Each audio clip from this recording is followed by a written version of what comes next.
Good morning Telangana. Welcome to T news. Headlines చూద్దాం.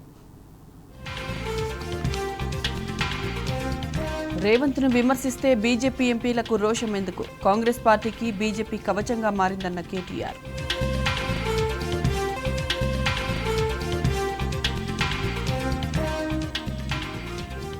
లగచర్లలో మహిళలపై దాడి చేసిన వారిని విడిచిపెట్టం. రాష్ట్ర SC ST commission chairman Venkataiah భరోసా. ఫోర్త్ సిటీపై చుట్టుపక్కల గ్రామాల్లో భయాందోళనలు. రోడ్డు సర్వే చేపట్టకుండా అధికారులను అడ్డుకుంటున్న ప్రజలు.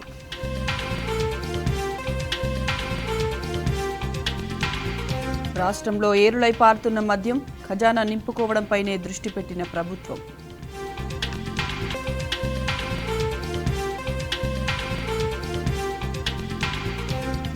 యూపీలోని ఝాన్సీ హాస్పిటల్లో అగ్ని ప్రమాదం.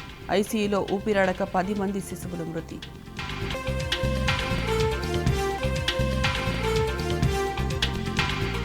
మైతీ మహిళలు, చిన్నారుల మృతదేహాలు లభ్యం. మణిపూర్లో మళ్లీ వెల్లువెత్తిన నిరసనలు.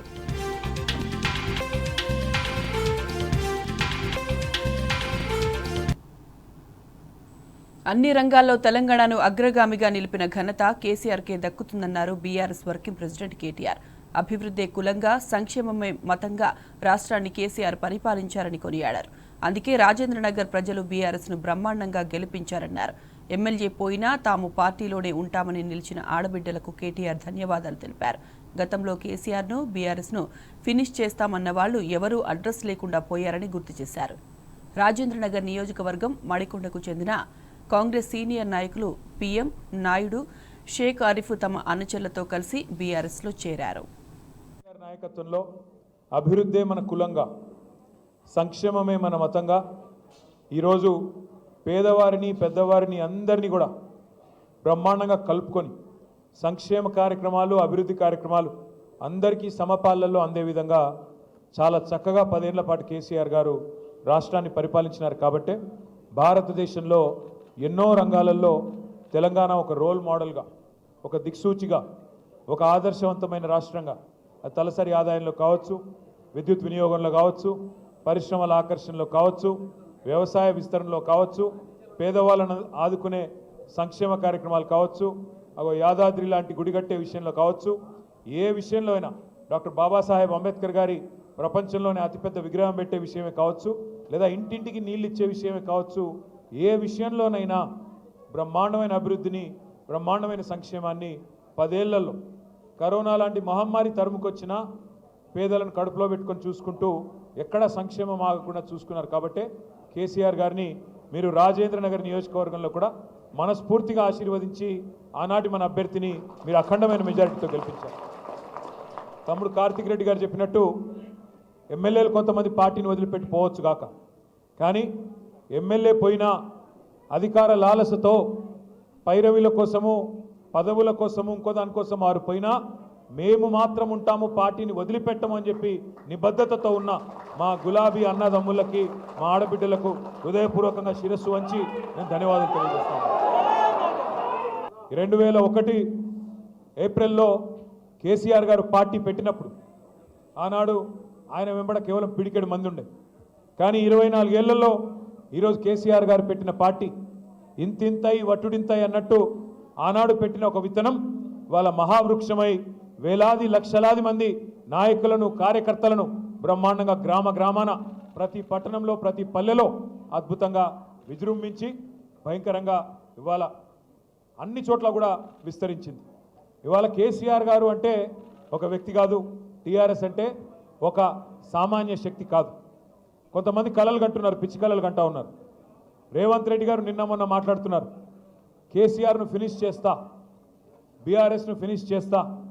నేను రేవంత్ రెడ్డికి ఒకటే చెప్తా ఉన్నా, కేసీఆర్ను ఫినిష్ చేస్తా అని చెప్పి నీలాగా 24 ఏళ్లలో చాలామంది ప్రగల్భాలు పలికినారు, పిచ్చి ప్రేలాపనలు చేసినారు. ఇవాళ ఒక్కసారి చరిత్రలోకి తిరిగి తొంగి చూడు, కేసీఆర్ను ఫినిష్ చేస్తా అన్న వాళ్ళు ఎవరన్నా ఇక్కడ ఉన్నారా? ఇంకా వాళ్ళు ఫినిష్ అయినరా? ఒక్కసారి చూసుకోమని చెప్పి నేను విజ్ఞప్తి చేస్తా ఉన్నా. కేసీఆర్ అనే వ్యక్తి, ఆయన తెలంగాణ రాష్ట్ర ఏర్పాటు కనుక ఆయన నడుం బిగించకపోతే ఇవాళ రేవంత్ రెడ్డి కూర్చున్న కుర్చీ, రేవంత్ రెడ్డి కూర్చున్న తెలంగాణ ముఖ్యమంత్రి అనే కుర్చీ ఇవాళ ఉంటుండేనా ఒక్కసారి ఆలోచించాలని చెప్పి కూడా నేను మిమ్మల్ని కోరుతా ఉన్నాను. ఇవాళ అధికారము, పదవులు, ఎమ్మెల్యేలు, ఎంపీలు, ఎమ్మెల్సీలు ఇవన్నీ తాత్కాలికంగా ఉండొచ్చు, రేపు ఉండకపోవచ్చు. కానీ ప్రజల గుండెల్లో స్థానం శాశ్వతం. అది కేసీఆర్ గారికి మాత్రమే సొంతమనే మాట నేను విజ్ఞప్తి చేస్తా ఉన్నా. ఎత్తైన కుర్చీలో కూర్చున్నంత మాత్రాన పెద్దోడైపోడు రేవంత్ రెడ్డి ప్రజల గుండెల్లో స్థానం సంపాదించుకోవాలని కేటీఆర్ నిప్పులు చెరిగారు. రైతులకు ఇచ్చిన హామీలు ఏమయ్యాయి అంటూ నిలదీశారు. రాష్ట్రంలోని దేవుళ్లందరిపై ఒట్టు పెట్టి రేవంత్ మోసం చేశాడన్నారు. రేవంత్ అబద్దాలకు హైదరాబాద్ ప్రజలు మోసపోలేదని, జీహెచ్ఎంసీ పరిధిలో బీఆర్ఎస్ ఎమ్మెల్యేలందరినీ గెలిపించారన్నారు. ఎందుకంటే ఆయన కొన్ని సాంకేతికపరమైన సమస్యలు ఉన్నాయి, అందుకే ఎత్తైన కుర్చీలో కూర్చుంటున్నాడు. 2 కుర్చీలు వేసుకొని కూర్చుంటుంటాడు. కొన్ని టెక్నికల్ ప్రాబ్లమ్స్ ఉన్నాయి. ఎత్తైన కుర్చీలో కూర్చుంటే పెద్దగా అయిపోవు. నువ్వు ఎత్తైన కుర్చీలో కూర్చోగానే పెద్దోడు అయిపోవు. ప్రజల గుండెల్లో స్థానం సంపాదించుకోవాలి. నువ్వే చెప్తీవి కదా, ఏం చెప్పినావు ఎలక్షన్లకు ముందు? కేసీఆర్ బిచ్చమేసినట్టు 10,000 ఇస్తుండు, నేను 15,000 ఇస్తా. కేసీఆర్ రైతు బంద్ అంటే నేను రైతు భరోసా ఇస్తా అంటివి. మరి నేను ఇవాళ అడుగుతున్నా రేవంత్ రెడ్డి, రాష్ట్ర రైతాంగం ఎదురు చూస్తున్నది. 70 లక్షల మంది రైతన్నలు ఎదురు చూస్తూ ఉన్నారు. ఎక్కడ పోయింది నీ రైతు భరోసా? నువ్వే అంటివి కదా 10,000 ఏమున్నది, 15,000 ఇస్తా అంటివి. కేసీఆర్ 2 పంటలకు ఇస్తున్నాడు, నేను 3 పంటలకు ఇస్తా అంటివి. మరి ఎక్కడ బాయ్? ఉన్న వానాకాలం ఉన్న రైతు బంధు ఇప్పటికే ఎగ్గొట్టిన. ఇప్పటివరకు వానాకాలం రైతు బందే ఖాతాల్లో పడలేదు. రైతన్నలు పాపం మోసపోయినామని ఇప్పుడు అర్థం చేసుకొని ఊరూరా బాధపడతా ఉన్నారు. రుణమాఫీ అంటివి, ఏమంటివి అన్నాడు? రుణమాఫీ చేస్తా. కేసీఆర్ ₹1,00,000 రుణమాఫీ చేస్తే మీరు రుణమాఫీ అయిన వాళ్ళు కూడా బ్యాంకు కురకండి, ఆగమాగం పొండి. కేసీఆర్ ₹1,00,000 మీకు మాఫీ చేసినాడు, నేను 2 లక్షలు చేస్తా. లోన్ తెచ్చుకోకపోతే అర్జెంటుగా తెచ్చుకోండి. డిసెంబర్ 9, 2023 సోనియమ్మ బర్త్డే, వెంటనే సంతకం పెడతా అంటివి. మరి సోనియమ్మ బర్త్డే పోయిన సంవత్సరం అయిపోయింది, ఈ సంవత్సరం రానే వస్తున్నది, ఇంకో సంవత్సరం. మరి 2023 అన్నావు, అది పోయింది. సోనియా గాంధీ గారి బర్త్డే మళ్ళీ వస్తూనే ఉన్నది, ఇంకో వారం రోజుల్లో 10 రోజుల్లో. ఇంతవరకు ఏమైంది? రుణమాఫీ అంటే సమాధానం లేదు. అదొకటే కాదు, ఒక సోనియా గాంధీ గారిని మోసం చేయలేదు, రాష్ట్రంలోని 70 లక్షల మంది రైతులనే మోసం చేయలేదు. మొత్తం ఏ దేవుడు కనబడితే ఆ దేవుడి మీద ఒట్టు. యాదగిరి గుట్టకు పోయిండు, యాదాద్రి లక్ష్మీనరసింహస్వామి మీద ఒట్టన్నాడు. వేములవాడ పోయిండు, రాజరాజేశ్వర స్వామి మీద ఒట్టన్నాడు. భద్రాచలం పోయినాడు, సీతారామస్వామి మీద ఒట్టన్నాడు. అలంపూర్ పోయినాడు, జోగులాంబ తల్లి మీద ఒట్టన్నాడు. ఇక్కడ హైదరాబాద్కి వచ్చి జూబ్లీహిల్స్ పెద్దమ్మ మీద ఒట్టన్నాడు. నిన్ననే దేవుళ్ళందరూ మీటింగ్ పెట్టుకున్నారంట. వీడెక్కడ దొరికిండ్రా నాయన, మనకు ఏడ కనబడితే ఆడ ఒట్లేస్తున్నాడు. ఈడెక్కడ దొరికినాడు నాయన? ఎందుకంటే మనుషులను మోసం చేసే మనుషులను చూసినాం, దేవుళ్ళను మోసం చేసేవాడు మొదటివాడు వీడు. ఏమన్నావు నువ్వు? 15 ఆగస్టు వరకు మొత్తం రుణమాఫీ. ఇంకా ఆ రోజు ఎగిరెగిరి పడితే హరీష్ రావు యాడున్నావు, మూసిల దుంకు, గంగల దుంకు, రాజీనామా చేస్తావా సస్తావా అంటివి. ఇవాళ ఆడబోయే మరి నీ రుణమాఫీ. ఆఖరికి పోని హిందూ దేవుళ్ళని మోసం చేసినావు. ఆఖరికి మా జహాంగీర్ పీర్ దర్గా కూడా పోయి అక్కడ కూడా ఒట్టు పెడుతుంది సరిగా. జహాంగీర్ పీర్ దర్గా పోయి పాపం అక్కడ ఒట్లు పెట్టినాడు. ఒక్కరిని కాదు, అన్ని కుల. అచ్చా, మెదక్ చర్చిని కూడా ఉంచుకున్నాడా? మెదక్ చర్చిలో యేసుక్రీస్తు కూడా బాధపడుతున్నాడు అంటే వీడెక్కడ దొరికిండ్రా నాయన. అక్కడ పోయి చర్చిలో అక్కడ కూడా ఒట్టు పెట్టినాడు. ఏ దేవుణ్ణి వదలలేదు, ఏ కులాన్ని వదలలేదు, ఏ మతాన్ని వదలలేదు. అంటే ఇంత మోసం అంటే ఇవాళ నేను నిజంగా కూడా హైదరాబాద్ ప్రజలకు మాత్రం, మీ చైతన్యానికి మాత్రం జీహెచ్ఎంసీ పరిధిలో నేను శిరస్సు వంచి మీకు పాదాభివందనం చేస్తాను. రాష్ట్ర వ్యాప్తంగానేమో కాంగ్రెస్ పార్టీ మాటలు విని జిల్లాలలో పాపం కొంతమంది మోసపోయినారు. మా తమ్ముళ్ళు, మా అన్నలు, మా అక్కలు, చెల్లెలు కూడా ఫ్రీ బస్సు, తులం బంగారం అంటే కొంతమంది మోసపోయినారు. కానీ హైదరాబాద్ వాళ్ళు మాత్రం మోసపోలేదు. ఎందుకంటే కాంగ్రెస్ను చూసి వీళ్ళ మాటలు తెలుసు కాబట్టి, వీళ్ళ వ్యవహారం తెలుసు కాబట్టి రాజేంద్ర నగర్ కానీ, శేర్లింగంపల్లి కానీ మొత్తం 24 నియోజకవర్గాలు ఉంటే జీహెచ్ఎంసీ పరిధిలో ఒక్కటంటే ఒక్క సీటు కూడా కాంగ్రెస్కి ఇవ్వకుండా మీ చైతన్యాన్ని మీరు మాత్రం చూపెట్టినారు. సరే, మనం గెలిపించిన వాళ్ళు అప్పుడప్పుడు మన వాళ్ళు అనుకునే వాళ్ళు మనం మోసం చేయొచ్చు, వాళ్ళు తప్పు చేయొచ్చు. కానీ ఇందాక తమ్ముడు కార్తీక్ చెప్పినట్టు తప్పకుండా పశ్చాత్తాపపడే రోజు, బాధపడే రోజు. పెద్దలు అప్పుడెప్పుడో చెప్పినట్టు రాజకీయాల్లో హత్యలు ఉండవు, ఆత్మహత్యలు మాత్రమే ఉంటాయి. అందుకే మీరు గెలిపించిన మీ ఎమ్మెల్యే గారు ఆత్మహత్య చేసుకున్నాడు తప్ప మీరు తప్పు చేయలేదు. ఆయన పోయినా ఏమి కాదు పార్టీకి అని చెప్పి ఇవాళ పార్టీని మణికొండలో కావచ్చు, నార్సింగిలో కావచ్చు, బండ్లగూడలో కావచ్చు, శంషాబాద్లో కావచ్చు బ్రహ్మాండంగా కాపాడుకుంటూ ఎక్కడికక్కడ అద్భుతంగా నడుపుతున్న పోరాట పటిమను ప్రదర్శిస్తున్న మా నాయకులు మొత్తానికి హృదయపూర్వకంగా ధన్యవాదాలు. పేదల కడుపు కొట్టకుండా మూసి శుభ్రం చేయడానికి కృషి చేశామన్నారు బీఆర్ఎస్ వర్కింగ్ ప్రెసిడెంట్ కేటీఆర్. హైదరాబాద్లో రోజుకు 20 కోట్ల లీటర్ల మురికి నీరు ఉత్పత్తి అవుతుందన్నారు. మూసిని శుద్ధి చేయాలంటే ముందు ఆ మురికి నీటిని శుద్ధి చేయాలని కేసీఆర్ చెప్పారన్నారు. 4,000 కోట్ల రూపాయలతో 1,200 MLD సీవరేజ్ ప్లాంట్ కట్టామన్నారు. దేశంలోనే 90% మురుగునీరు శుద్ధి చేసే నగరంగా హైదరాబాద్ నిలిచిందన్నారు. కేంద్ర మంత్రి కిషన్ రెడ్డి గారు, బీజేపీ నాయకులు కూడా ఇవాళ మూసి పక్కన పోయి పండుకుంటారంట. మూసి కాడ పోయి వాళ్ళు కూడా పండుకుంటారంట. ముఖ్యమంత్రి సవాల్ను స్వీకరిస్తూ వాళ్ళేదో చేస్తూ ఉన్నారంట. చాలా సంతోషం. ఒక 2 నిమిషాలు మీకు ఈ మూసిలో జరుగుతున్న దోపిడీ గురించి కూడా చెప్పవలసిన బాధ్యత మా మీద ఉన్నది. ఎందుకంటే రాజేంద్ర నగర్ నుంచే మూసి ప్రవహించేది కిందికి. మీ మంచిరేవుల కాంచి మొదలై కిందికి మూసి మళ్ళీ కిందికి అటు అంబర్పేటకు కిందికి వెళ్ళి ఇంకా ముఖ్యమంత్రి గారి మధ్యన ఒక పల్లవి పదే పదే చెప్పిస్తున్నాడు. మూసి పునరుజ్జీవం అంటున్నాడు. మూసికి పునరుజ్జీవం అంటే తిరిగి జీవం పోయడం. ఉస్కో ఫిర్సే జిందా కర్నా మూసిని తిరిగి జీవం పోస్తా అంటున్నాడు. అంటే ఏమిటిది?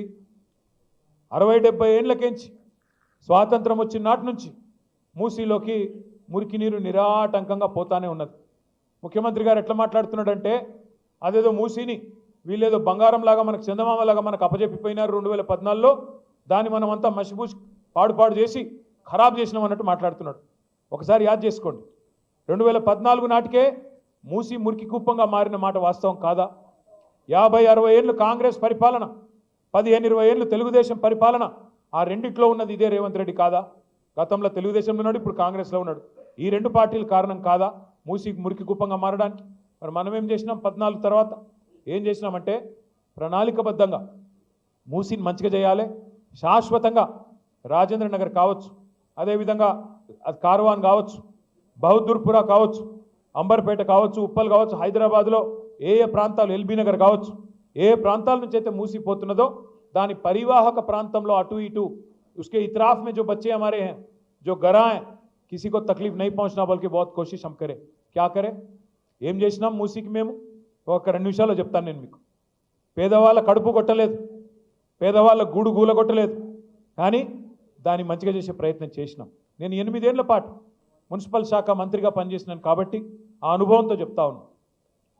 మూసీలోకి మనకు హైదరాబాద్ భౌగోళికంగా ఎట్లుంటుందంటే ఇట్లా ఇట్లా ఒక యూ షేప్లో, వి షేప్లో ఉంటుంది, యూ షేప్లో ఉంటుంది. ఇట్లా మూసి ఎట్లాంటి నది అంటే ఓఆర్ఆర్ వెస్ట్ నుంచి ఈస్ట్ వరకు మూసి కిందికి ప్రవహిస్తుంది.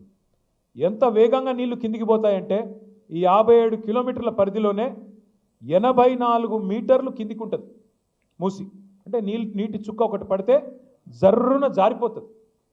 84 మీటర్లు, కిలోమీటర్కి 1.5 మీటర్లు కిందికి పోతూ ఉంటుంది భూమి. అదే నీరు పల్ల మెరుగు నిజం దేవుడెరుగు అంటారు కదా, అట్లా నీరు కిందికి పోతూ ఉంటుంది 84 మీటర్లు. రోజుకి 2000 MLD. 2000 MLD అంటే ఒక MLD అంటే 1 million litres per day. Million అంటే 10 లక్షలు, అంటే 2000 మిలియన్ లీటర్ల 2000 MLD అంటే 20 కోట్ల లీటర్ల మురికి నీరు. 20 కోట్ల లీటర్ల మురికి నీరు రోజు హైదరాబాద్లో ఉత్పత్తి అవుతుంది. కేసీఆర్ గారు మాకేం చెప్పారంటే మూసిని తిరిగి బతికించాలంటే ముందు ఆ 20 కోట్ల లీటర్ల నీళ్ళు ఏవైతున్నాయో వాటిని శుద్ధి చేయండి, వాటిని సివరేజ్ ట్రీట్మెంట్ ప్లాంట్లు పెట్టి ముందు మురికి నీటిని శుద్ధి చేసి కిందికి వదలండి. తద్వారా హైదరాబాద్లో దుర్గంధం వ్యాపించదు, దోమల సమస్యలు, ఆరోగ్య సమస్యలు రావు, ఆ నల్లటి నీళ్ళు ఏవైతుంటాయో అవి కూడా రావు. అది నెంబర్ 1 చేయమని చెప్పారు. దానికి మా కోసం, మన కోసం, మన నగరం కోసం, మన పిల్లల కోసం కేసీఆర్ గారి ప్రభుత్వంలో 4,000 కోట్ల రూపాయలు, కరెక్ట్గా చెప్పాలంటే 3,866 కోట్ల రూపాయలతో దాదాపు 1,200 పైచిలకు MLDల సివరేజ్ ట్రీట్మెంట్ ప్లాంట్లు మనమే ప్రారంభించాము, మనమే పని బిగించాము 3 ఏళ్ల కిందట. అందులో కోకాపేటలో నేనే వచ్చి ప్రారంభించాను, నేను సబితక్క మేమందరం వచ్చినాం. కోకాపేటలో ఒక 15 MLD ప్లాంటు మీ రాజేంద్ర నగర్ నియోజకవర్గంలోనే పూర్తి చేసినాం, దాన్ని ప్రారంభం కూడా చేసినాం. ఇక మా కాలేరు వెంకటేష్ గారు ఇక్కడే ఉన్నారు. ఆయన అంబర్పేట నియోజకవర్గంలో 300 MLD ప్లాంట్ ఒకటే చోట అక్కడ కట్టినాం. అవతల వైపు ఎల్బీ నగర్లో భారతదేశంలోనే అతిపెద్ద సివరేజ్ ట్రీట్మెంట్ ప్లాంట్ 320 MLDల ప్లాంట్ అక్కడ కట్టినాం. ఇవన్నీ ఎందుకు చేసినాం? నీటిని శుద్ధి చేయడానికి, మూసీకి తిరిగి జీవం పోయడానికి. ఈరోజు నేను మీకు సంతోషంగా చెప్తా ఉన్నా, కేసీఆర్ గారి ప్రభుత్వ పనితీరు వల్ల ఎట్లా అయితే కరోనా సమయంలో కూడా రోడ్లు వేసుకున్నామో, ఎట్లా అయితే కరోనాలో దేశమంతా స్తంభించిపోతే మన హైదరాబాద్లో మాత్రం ఫ్లైఓవర్ లాగలేదు, మన హైదరాబాద్లో రోడ్ లాగలేదు. మన హైదరాబాద్లో ఎక్కడి నుంచో వచ్చిన కార్మికులను కడుపులో పెట్టుకొని వాళ్ళకి డబల్ రేట్ ఇచ్చి మీకేం కాదు మేము చూసుకుంటామని ధైర్యం చెప్పి ఎట్లా కొత్త రోడ్లు వేసుకున్నామో అదే పద్ధతుల్లో కరోనా సమయంలో కూడా మనం ఆపకుండా నిరాటంకంగా పనిచేయడం వల్ల ఇవాళ హైదరాబాద్ మొత్తం భారతదేశంలోనే మొట్టమొదటి నగరం. 100% సివరేజ్ ట్రీట్మెంట్ ఉన్న ఒకే ఒక్క నగరం హైదరాబాద్ మాత్రమే మొత్తం భారతదేశంలో. దానివల్ల 90% సమస్య పరిష్కారం అయిపోయింది మూసీ. కొండపోచమ్మ సాగర్ నుంచి గండిపేటకు గోదావరి జలాలు తరలించే ప్లాన్ చేశామన్నారు బీఆర్ఎస్ వర్కింగ్ ప్రెసిడెంట్ కేటీఆర్. 1100 కోట్ల రూపాయలతో ప్రణాళిక సిద్ధం చేశామని తెలిపారు. మూసీకి అడ్డంగా 15 బ్రిడ్జిలను మంజూరు చేశామని వాటి కింద చెక్ డ్యాంలను కట్టాలనుకున్నామన్నారు. కాళేశ్వరం ప్రాజెక్టు ద్వారా బ్రహ్మాండంగా గోదావరి నీళ్లను మనం ఎక్కడో కింద ఉండే మేడిగడ్డ అక్కడి నుంచి తీసుకొచ్చి హైదరాబాద్ పక్కనే, హైదరాబాద్ నెత్తి మీద కుండ పెట్టినట్టు కొండపోచమ్మ సాగర్ అని చెప్పి హైదరాబాద్కి 45-50 కిలోమీటర్ల దూరంలో ఇక్కడే బ్రహ్మాండంగా నీళ్లు తెచ్చి పెట్టినాం. ఏమైంది దానివల్ల? హైదరాబాద్ అనేది 535 మీటర్ల మీద ఉంటుంది సముద్ర మట్టానికి. అదే కొండపోచమ్మ సాగరు 618 మీటర్ల మీద ఉంటుంది. అంటే కొండపోచమ్మ ఇక్కడ ఉంటుంది, హైదరాబాదు ఇట్లా ఉంటుంది. 618, 535. దాని కిందికి మల్లన్న సాగర్. ఎందుకు కట్టాము ఇదంతా? ఒకవైపు వ్యవసాయానికి నీళ్లు, సాగునీరు, ఇంకోవైపు హైదరాబాద్ మహానగరానికి, పట్టణాలకు, గ్రామాలకు తాగునీరు. ఇవాళ ఆ కొండపోచమ్మ సాగర్ నుంచి గండిపేటలోకి నీళ్లు తేవడానికి, అంటే గోదావరిలోంచి కృష్ణానదికి నీళ్లు అనుసంధానం చేయడానికి ఈరోజు కాదు, 18 మే 2023 నాడు క్యాబినెట్లో ఆనాడు మహమూద్ అలీ గారు, నేను, అక్క అందరం ఉన్నాం, తీర్మానం పాస్ చేసినాం. 1100 కోట్ల రూపాయలతో గోదావరి నీళ్లు తెచ్చి గండిపేటలో పోస్తే ఆ గండిపేట గేట్లు ఎత్తితే చాలు, అటు ఎస్టీపీల నుంచి శుద్ధి చేసిన నీళ్ళు వస్తాయి మూసీలోకి. ఎప్పుడు కావాలంటే అప్పుడు బ్రహ్మాండంగా గండిపేట గేట్లు ఎత్తితే కిందికి ఉస్మాన్ సాగర్ నుంచి నీళ్లు, ఫ్రెష్ వాటర్ కిందికి వచ్చే విధంగా రూపకల్పన చేసినాం. ఏం జరుగుతుంది అప్పుడు? కిందికి నీళ్ళు ఇందాక నేను చెప్పినట్టు నీళ్ళు ఆగకుండా జర్రుమని జారిపోతాయి, ఎందుకంటే నీళ్లు ఆగవు మూసీలో. దానికోసం కూడా ఆలోచన చేసినాం. మూసీ మీద ఒకప్పుడు ఎప్పుడు నిజాం కట్టించిన పురాణా పూలు, నయా పూలు ఉండేది. చాదర్గాడ్ బ్రిడ్జు, పురాణా పూలు, నయా పూలు మీ అందరికీ కూడా తెలుసు. టిప్పు ఖాన్ బ్రిడ్జ్ ఇవన్నీ ఉంటాయి. మన ప్రభుత్వం వచ్చిన తర్వాత కేసీఆర్ గారి నాయకత్వంలో 15 బ్రిడ్జులు మంజూరు చేసినాం మూసీకి అడ్డంగా. ఆ బ్రిడ్జిల కిందనే చెక్ డ్యామ్ కూడా కట్టాలనుకున్నాం. ఏమవుతుంది దానివల్ల? మనకి ఎప్పుడు కావాలంటే అప్పుడు ఈ గోదావరి నీళ్లు తెచ్చి గండిపేట నుంచి గేట్లు ఎత్తితే మొత్తం మూసీ ఎప్పటికీ జీవనదిలాగా ఉండేదానికి, ఫ్రెష్ వాటర్తో కలకలలాడుతూ ఉండేదానికి శాశ్వత పరిష్కారం చూపెట్టిందే కేసీఆర్ ప్రభుత్వం. కేసీఆర్ హయాంలో మూసీ మురికి నీరు శుద్ధికి అన్ని చర్యలు తీసుకున్నామన్నారు BRS working president KTR. Revanth Reddy ఇప్పుడు కేవలం 1100 కోట్ల రూపాయలతో గండిపేటకు గోదావరి నీళ్లు తెస్తే చాలు అన్నారు. 1100 కోట్ల అయ్యే పనికి 1,50,000 కోట్లు ఎందుకంటూ నిలదీశారు. బఫర్లో మల్లయ్య ఇల్లు ఉండకూడదు కానీ మాల్ కట్టవచ్చా అంటూ ప్రశ్నించారు. కేవలం రేవంత్ రెడ్డి చేయాల్సింది ఒకటే ఒక్క పని, 1100 కోట్ల రూపాయలతోని ఆ గోదావరి నీళ్లు తీసుకొచ్చి గండిపేటలో పోస్తే చాలు. ఆయన కొత్తగా చేయాల్సింది ఏమీ లేదు. పేదవాడి కడుపు కొట్టాల్సిన అవసరం లేదు, వీళ్ళను మెడలు బట్టి నూకాల్సిన అవసరం లేదు, పట్టి బయట పారాల్సిన పని లేదు. మూసీ పునరుజ్జీవం కావాలంటే కేవలం 1100 కోట్లు ఖర్చు పెడితే చాలు. కానీ ముఖ్యమంత్రి గారు ఏమంటున్నారు? 1100 కాదు, 1,50,000 కోట్లు, 1,50,000 కోట్లు అంట. దేనికయ్యా ఖర్చు ముఖ్యమంత్రి 1,50,000 కోట్లు అంటే? ఒక్కడు సమాధానం చెప్పడు. నేను ఇదే భవన్లో ఇక్కడనే ప్రెస్ మీట్ పెట్టి 1.5 అవర్ ప్రజెంటేషన్ ఇచ్చి బీఆర్ఎస్ గవర్నమెంట్ ఏం చేసింది, నువ్వేం చేస్తున్నావు, ఎందుకు 1,50,000 కోట్లతోని హైదరాబాద్ను ఆగం చేసే ప్రయత్నం చేస్తున్నావు అని అడిగితే ముఖ్యమంత్రి గారు, ఉప ముఖ్యమంత్రి గారు నా మీద ఒంటికాలతో లేచినారు. ఏమని? నీకు ఎవడు చెప్పిండు 1,50,000 కోట్లని అంటారు. నువ్వే చెప్తీవి కదా స్వామి అని వీడియో చూపెట్టి. ముఖ్యమంత్రి చెప్పినాడు, నేను చెప్పింది కాదు. ఏప్రిల్లోనేమో రేవంత్ రెడ్డి 50,000 కోట్లతోని మూసి శుద్ధి అన్నాడు.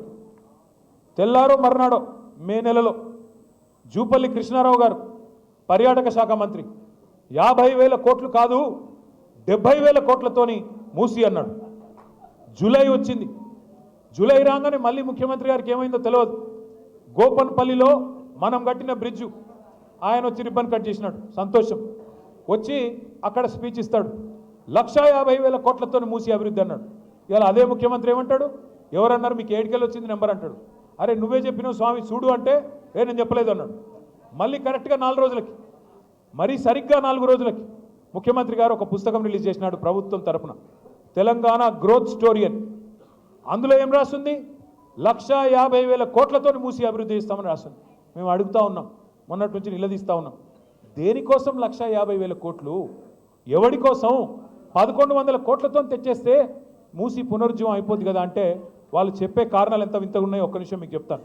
వాళ్ళు ఏమంటారు, మూసి పక్కల 2 పక్కల బఫర్ జోన్ ఉన్నది, బఫర్ జోన్లో ఉన్న వాళ్ళను ఎలగొడతాం, ఖాళీ చేస్తాం.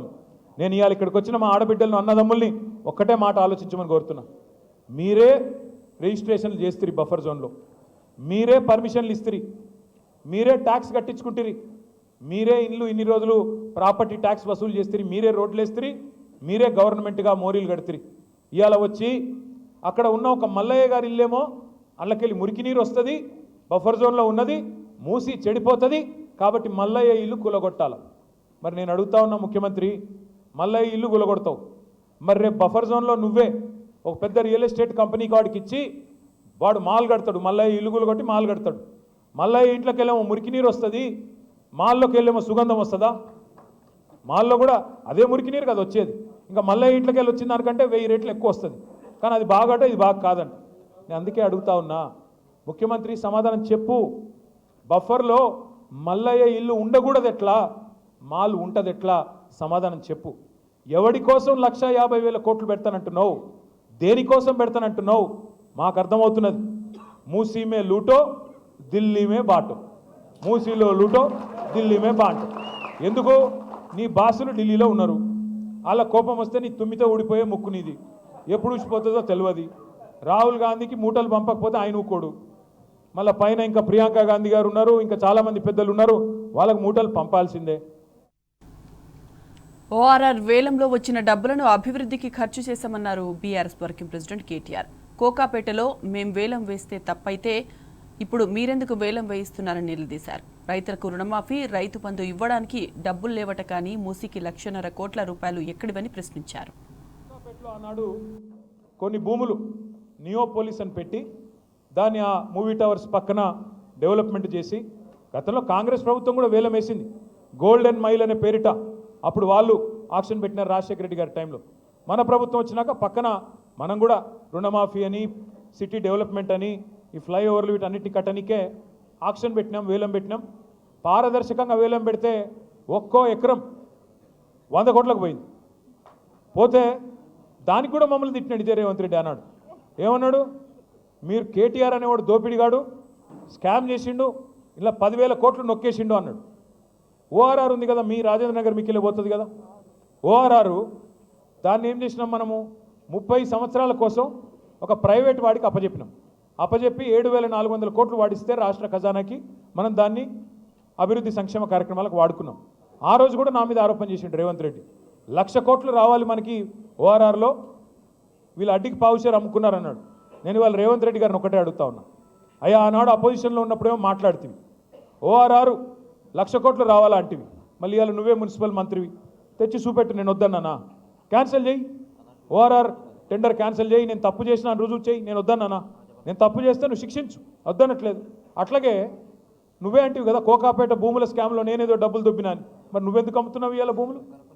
నేను చేసిన తప్పే అయితే, నేను అందులో స్కామ్ చేసిన మాట వాస్తవమే అయితే, నువ్వు ఆ రోజు వాగిన వాగుడులో అర్థం ఉంటే ఇవాళ ఎందుకు చర్యలు లేవు? ఎందుకు నువ్వు దాని మీద ఎంక్వైరీ చేయట్లేదు నేను అడుగుతా ఉన్నా? ఎందుకు వాటిని రద్దు చేయట్లేదు?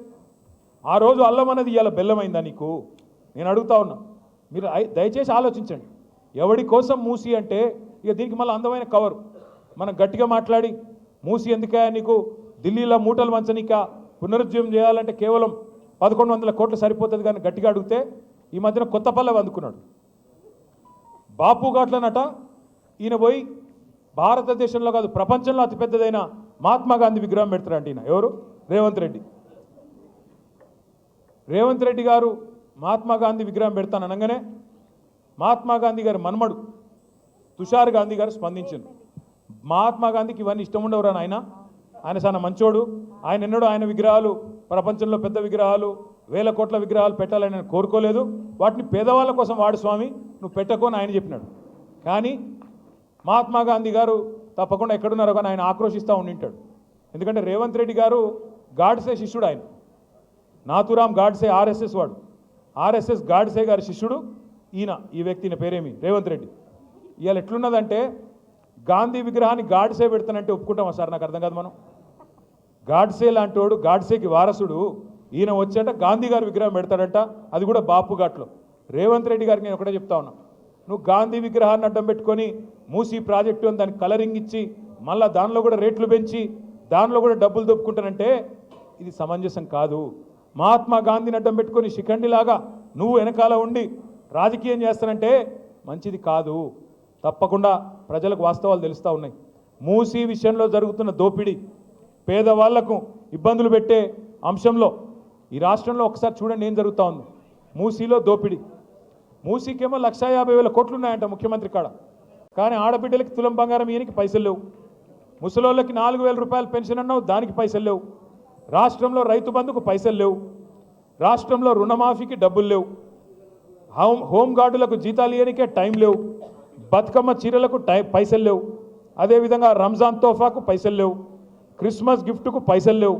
కానీ మూసీకి మాత్రం 1,50,000 కోట్లు మాత్రం ఉన్నాయి. 1,100 కోట్లతోనైపోయే మూసీలోనేమో 1,50,000 కోట్లు పోయాలి. మేము కాళేశ్వరం కట్టినప్పుడు ఇదే ముఖ్యమంత్రి ఏమన్నాడు? కాళేశ్వరంతోన ఒక పంటకి 45 లక్షల ఎకరాలకు నీళ్ళు ఇవ్వచ్చు, 2 పంటలు చూసుకుంటే 90 లక్షల ఎకరాలకు నీళ్ళు ఇవ్వచ్చు.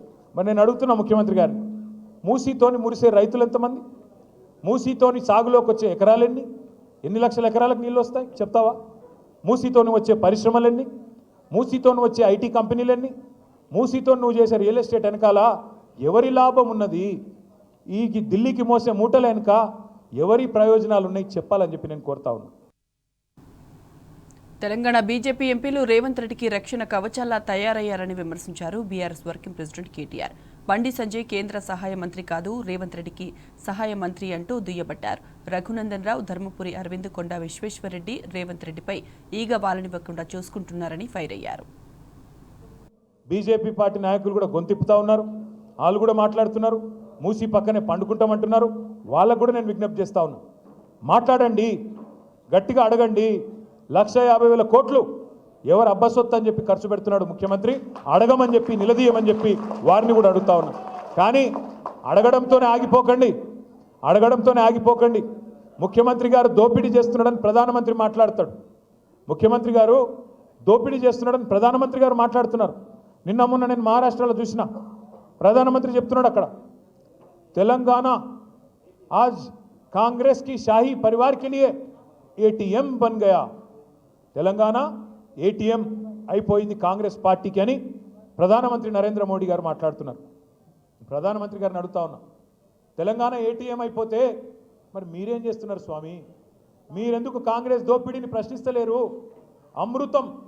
అమృత్ స్కామ్లో అమృతం రేవంత్ రెడ్డి గారి బావమరిదికి అర్హత లేని కంపెనీకి 1,137 కోట్ల రూపాయల టెండర్ ఇస్తే మేము పోయి షికాయత్ చేస్తే ఢిల్లీలో దాని మీద సమాధానం రాదు.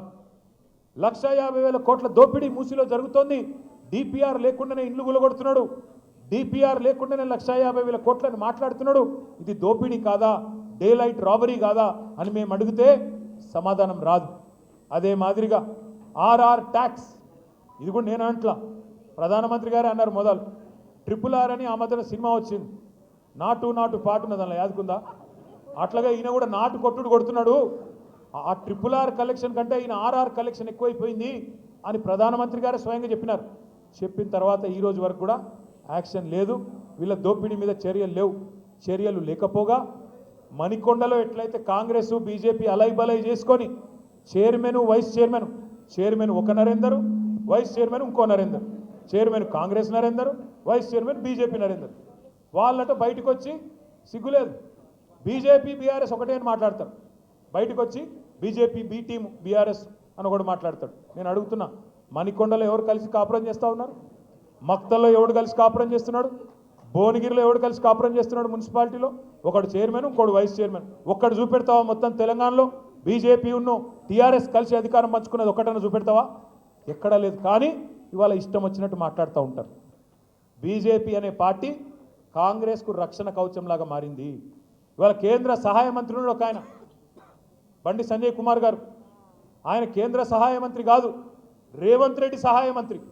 రేవంత్ రెడ్డికి ఎప్పుడు కష్టం వచ్చినా ముందు ఆయన మీద రెప్ప వాలకుండా, కష్టం వచ్చినా వెంటనే రక్షణ కవచంలాగా సహాయ మంత్రి కాపాడుకుంటా ఉన్నాడు.